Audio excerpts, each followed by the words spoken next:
Hey guys, welcome back to the channel, Lost Legend TV. This is Rated MC. I'm Ray, I'm James. and today we're talking directors. I was like, damn, what a slam. Bring this back to you, grouches. My crew just might roll on you like TP on houses. Me. We're just going to do a top five. That's really hard for me, so I'm going to do a top four with a number five. My number five pick was Quentin Tarantino. Wow. Yeah. Okay. I thought he was in higher on the list, honestly. Well- So he was the one you was just like threw in there? All right. I liked him for his earlier films. Reservoir Dogs, Pulp Fiction, Dust Till Dawn, Kill Bill. I mean, Kill Bill was okay. Yeah, I got you. I'll probably stop after Sin City. The Hateful Eight was pretty good. Mm-hmm. But I feel like past that, it was more Hollywood and more content. Okay. If that makes sense. I got you. You know, he's famous for Grindhouse. He has that particular style. But you got to have more than that to bring to the table for me. I feel you. So, this is where we're going to take a real big different opinion of views. My number five is John Carpenter. And, see, I love his work. There's Halloween. He directed The Thing. He even did Christine. And Christine is one of my favorite Stephen King books. That was kind of hard for them to adapt, but he still did well with that. He also had The Fog.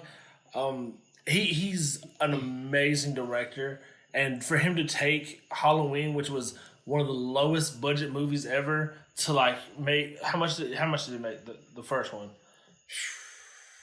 I want to say 40 million, but I could be wrong. It made so much more than they were expecting. Like they didn't have much of anything at all, but they made it work. And for him to do that with his his direction, his view, amazing. But he would be my number five. I guess you kind of spoiled it. That's my number one. The reason he's my number one is because he's so much more than a director. He's also my favorite composer. Mm-hmm.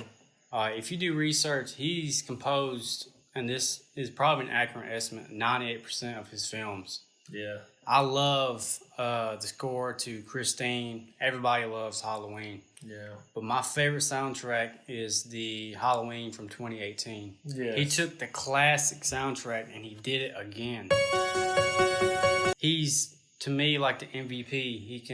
He goes along with number two on my list, which I'm not going to do yet. But in the same aspect, he can take the original, despite all the shitty sequels, and make it a good movie. You already jumped to your number one. I'm going to go ahead and do my number four. I ain't going to do number one yet. My number four is Steven Spielberg. The first movie I saw that he made was E.T.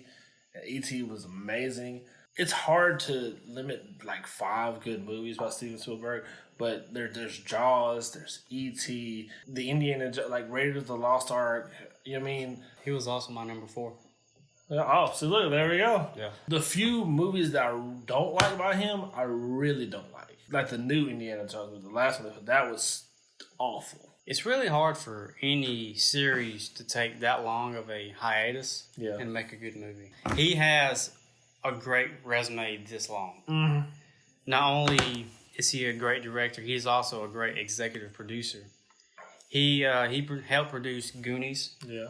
Poltergeist, Back to the Future series, Gremlins, Men in Black. See, I looked at all that, but I wanted to try to stick to directors as much as possible because I almost put Joss Whedon on my list because he was part of the the original Avengers. Like he had the Firefly TV show. Like he even wrote Cabin in the Woods, and I love Cabin in the Woods. I almost put him on my list, but because I didn't have five films as him as a director that I really liked, I didn't put him on the list. I think that's where we differ. I took an aspect of, hey, these people are known so they can direct, but they can also do different things for the No, film. I'm not saying that's wrong. Whenever we came up with this, that's what blew my mind. So I'm like, all right, these people can do other stuff, especially Spielberg and Carpenter. Absolutely. But I wanted to try to just pick apart the director, like the actual, like where did they go into as the director. My number three is gonna be Tarantino, and just like he said, like. He has Pulp Fiction. He has Reservoir Dogs. There's Django Unchained. I don't know if you've seen that. That's really good. It took me forever to watch Pulp Fiction. And not that because it was a bad movie. It's just never had the time to watch it. but once I finally got into it, it's really good. You know what I mean? Like, even Hateful Eight. I've heard a lot of people talk trash about Hateful Eight. When I went and watched that in the theaters, I fucking loved it. My top two, there's certain movies that they made that just kind of just pushed them above for me. And not even in the sense that they're just way better movies or even way better directed. It's just they're near and dear to my heart. All right, my number 3 is Alfred Hitchcock. See, I actually excluded him from my list. It's hard for people to like Alfred Hitchcock because everything back then was black and white. Almost everybody I know don't like black and He white movies. still made an amazing movie with Psycho. It doesn't matter. Psycho, The Birds. Yep. He has the series Alfred Hitchcock Presents, which that was kind of part of the Twilight series. Yeah. One of my favorites is Strangers on the Train. He's very good at anthologies, and this was a time period where horror was there, but it wasn't really in Hollywood yet. Yeah. And he kind of took that aspect and he brought it to the forefront. He was definitely head and shoulders above everybody in that aspect. Yes. At that time, wasn't nobody touching that man. To me, he did what kind of Charlie Chaplin did earlier, but with horror movies. Yeah, I feel you. My number 2 is Wes Craven.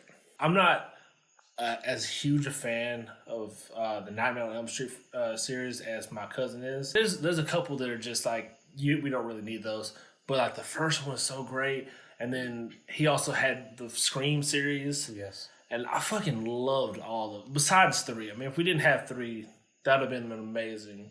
So like the first, like the twist that he came with in those movies, amazing. He had Last House on the Left, The Hills Have Eyes. He had such a wonderful mind when it came to, horror or even like the thriller aspect of it, just to kind of keep you on your toes and not know what's going to happen next. All he did was Scream and the Nightmare on Elm Street series. He would still probably make my list because that's 12 movies right there. Wes Craven is also my second one. It's just, But Wes Craven, to me, the reason he's on my list is he has an excellent mind. He is an excellent writer. One of my favorite things he did was he took the Nightmare series and brought it back to life. He's responsible for the first one.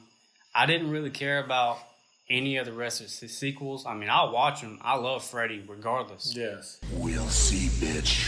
But when they did Freddy's Dead, that was like Friday the 13th 9. I mean, it was just god horrible. It was a cash grab to retire the character. And they still made more sequels for this. Wes Craven took muddy water and cleared it up for people. One of my favorite, besides the original Nightmares, was Wes Craven's New Nightmare. Yeah. And the plot was phenomenal. I mean, it's literally the movie. In the movie, they're making the movie that you're watching.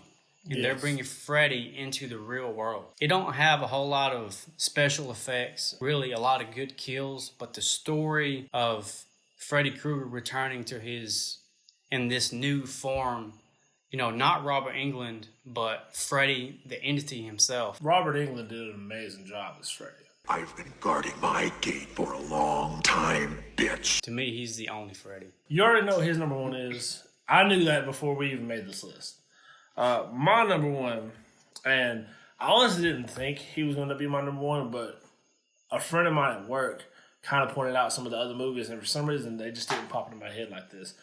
But my number 1 is going to be Stanley Kubrick, because this man made The Shining. This man got Full Metal Jacket, 2001: A Space Odyssey, A Clockwork Orange. Like, he was so meticulous about how he had to do things. I can't remember which movie it was. There was one movie where he made somebody do one specific take, 123 times. That was The Shining. That was The Shining? Yeah. Okay. So he made that person do it 123 times until it was perfect. How they didn't walk out, I don't know. I would have walked out. Bro, after the 50th time, I'm done. No, bro, I don't know what else you want from me. But he was going to be on my list for The Shining because that's phenomenal. Exactly. And like I said, everything else, it's just like, even Dr. Strangelove, he had that. Full Metal Jacket, I didn't think I was going to like that as much as I did. You know what I mean? It was a wonderful movie. Yeah. So, like, Kubrick is definitely going to be my number 1. And that's no disrespect to any, like Hitchcock and all these other people. Like I say, it was very hard to pick between, there's literally hundreds and hundreds. And I've actually grown to like people. Jordan Peele. Yeah. I want to see the new Twilight Zone. If he keeps making movies as well as he has, because you haven't seen Us yet. No. But Get Out was amazing. Us was just as good. I would not have expected Jordan Peele to come up with both of those movies, seeing how much comedy he did. He's on a roll right now. He should just keep rolling. But that is going to be the video, guys. Both of us gave you our top 5 directors. Well, top 4 for Ray. Top 4 for me. Even though there wasn't anybody coming close to Carpenter. I knew that as soon as we came up with this idea, it was going to be Carpenter as number 1. We hope you guys enjoyed it. Make sure you like it. Suggest anything that y'all want us to check out or review, anything. Just let us know in the comments. Thank you very much for watching, and we'll see you next time. Deuces. Adios.